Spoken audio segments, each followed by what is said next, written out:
here you have it mga ka-wonders. Ito yung steamed fried rice in beef and pork pares. So, tikman na natin.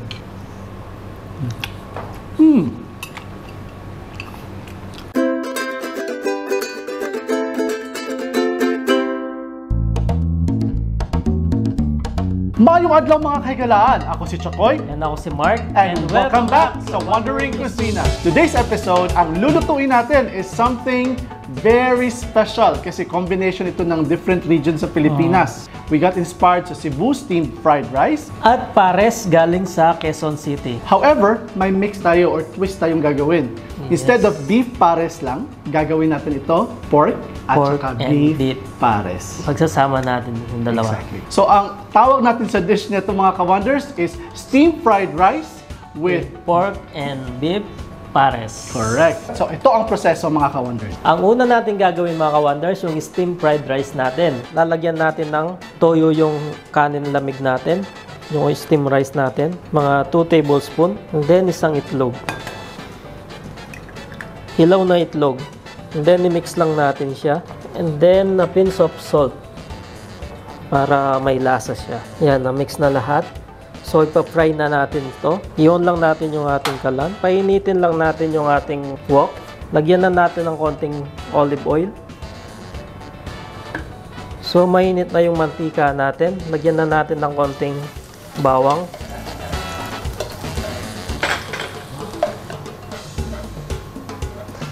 And then, lagay na natin yung ating steamed rice na linagyan ng itlog tsaka toyo. I-fry lang natin siya.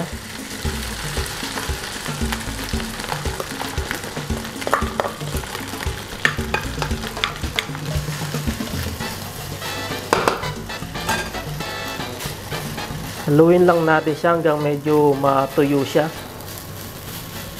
Yan mga ka-wonders, okay na to. Luto na yung ating fried rice. So ilalagay ko na siya sa lagayan natin. Sunod natin yung ating pork and beef pares. Mga ka-wonders, lagay na natin sa ating lagayan dito sa ating serving bowl. Dalawa yung ano natin, serving. Lulutuin na natin yung ating pork and beef pares. Yan, painitin lang natin ulit yung ating wok. Lagyan natin ng olive oil. Or oil mga ka-wonders kung wala kayong olive oil. So basically mga ka-wonders na nakikita nyo, itong dalawang bowl of rice natin na nasa tabi, itatoppings natin dito yung ating pares. Mga ka-wonders, mainit na yung mantika natin. Lagay lang natin yung ating ginger. Niliitan ko lang yung chop para yes, yung mince. Makain para siyang minced. Siya. Correct. Parang minced siya actually minced siya. mga ka-wonders. And then sunod lang natin yung garlic. Then yung ating onion. And then, lalagay ko na rin yung ating Star Anise para lumabas yung aroma ng Star Anise natin. Isama na natin siya sa paggisa. Ayan mga ka-wonders, gisa lang natin hanggang mag-brown yung ating onion and garlic at yung ginger natin. At hanggang lumabas yung amoy ng ating Star Anise. Papalabasin lang natin yung aroma mga ka-wonders. Yan, medyo nag-golden brown na yung crispy na yung natin, garlic natin. So, isunod na natin yung ating beef. So, yung beef natin mga ka-wonders, pinakuluan na natin to ng 1 hour. Yes, para so, sobrang lambot. Na to. Sobrang lambot na to mga ka-wonders. Ang sarap. So, ilagay na natin. Yep. Same sa ating pork. Pinakuluan na rin to ng 1 hour. Kasabay nung beef natin. So, iisang sabaw lang yan mga ka-wonders. Yes. So, ang sarap niyan. Natin. Yeah. Kung gusto nyo ng pork lang mga ka-wonders, pwede. I-skip nyo na yung beef kung wala kayong beef. So, pork na lang yung gamitin ninyo. Yes. Pwede yun. Yan, igisa lang natin siya. Then mga ka-wonders, lagyan lang natin ng toyo. Mga 2 tablespoon. Then lagay lang natin yung ating pampanghang. Green chili. Or sili. Pwede rin kayong gumamit ng red chili. Yes. Ito lang available namin, kaya green chili lalagay namin. Then, lagay na natin yung ating beef and pork broth. So, ito ilagay na natin mga ka-wonders. Yan. Saktong-saktong sabaw yan mga ka-wonders para sa ating steamed fried rice with beef pares, beef and pork pares. Yan. Pakuluin lang natin siya mga ka-wonders. And then, titimplahan natin siya pag kumulo na. Then, i-check din natin ang lasa ng mga ka-wonders kung lalagyan pa natin ng salt or pepper. Toyo. Yeah, or toyo. So, i-adjust natin yan, of course. Mga ka-wonders, kumukulo na siya. So, titikman ko muna siya kung ano pa yung kulang niya. So, dadagdagan pa natin siya ng soy sauce or toyo. Kulang pa yung alat niya. Then, lagay na natin yung ating brown sugar.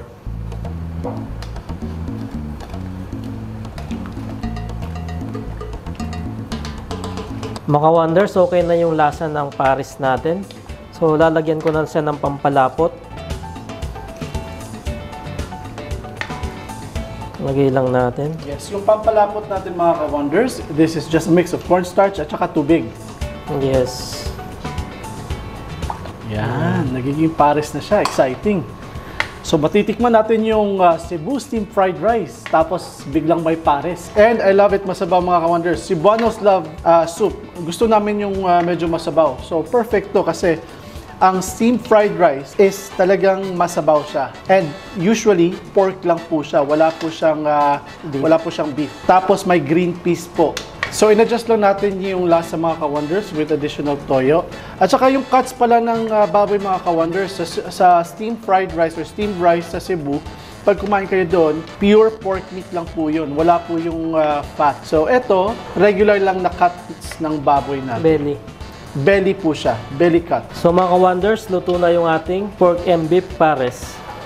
Now, gagawin na natin siyang toppings pa dito sa ating steamed fried rice para magiging siyang Cebu steamed fried rice with beef and pork pares. Go ahead, Chef Mark. Ilagay na. Yan, eto na. So, Yan. toppings lang natin siya dyan.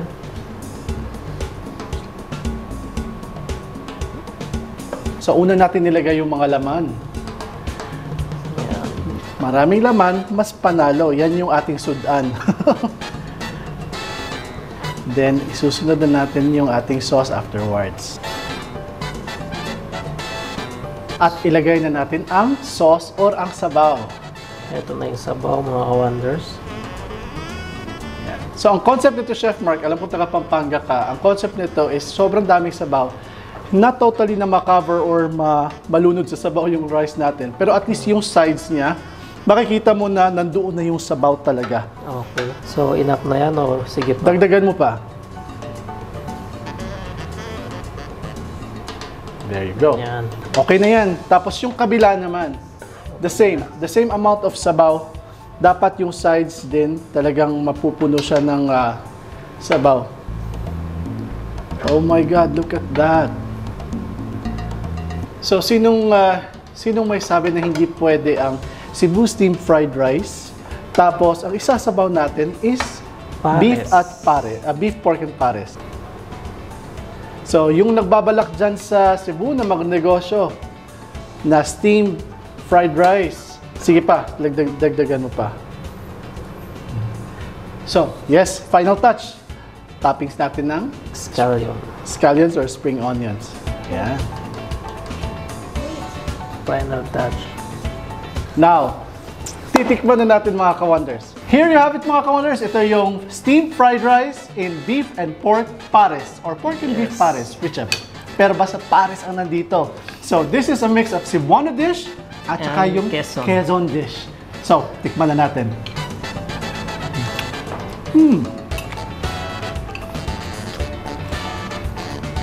Sarap. Yeah. May ano siya. Tawag dito, yung umami taste. May umami taste. Especially yung beef na super tagal na napakulo. And guys, ang kulang na nito, kung ano yung gusto kong ilagay sana dito para maging authentic na para talagang Cebuano siya na steamed rice, is yung green peas. Okay. Kulang ng green peas, yes. Pero okay na to. Meron naman green leaves. May green leaves. Scallions, yeah. Sige. Tapos yung ano, yung tawag dito, yung piliin nyo na beef, yung dapat meron medyo taba-taba para hindi siya dry or dry yung beef natin. And guys, yung meat natin sobrang lambot at saka nag-complement siya sa yung sauce mismo na pares nag-complement doon sa steamed fried rice natin. Yes. Perfect na perfect siya. So, panalo to. Panalo to. Kung sino yung gusto mag-negosyo nito, eto na yon. Hindi na namin lalagay yung costing, but kayo nang bahala dun sa costing. Alam nyo naman kung magkano to lahat dyan kung gusto nyong gawing negosyo. Steamed fried rice in beef and pork pares or in beef pares or pork pares. Yan yun mga ka-wonders. So if you're new to the channel, please do subscribe to Wandering Cucina and click that notification bell para updated kayo sa lahat ng mga bagong videos namin. Tapos, like nyo na rin yung mga videos namin, tapos share nyo. So, meron din kaming social media account. Meron kaming Facebook and Instagram. Yes, please follow us. That's it. Yan yung ating episode for today. Steamed fried rice in beef pork and beef pares. in beef or pork, beef and pork pares. Yes. There you have it mga ka-wonders. Thank you very much for watching. Ako si Chakoy. And ako si Mark. Stay cool, stay safe, and peace.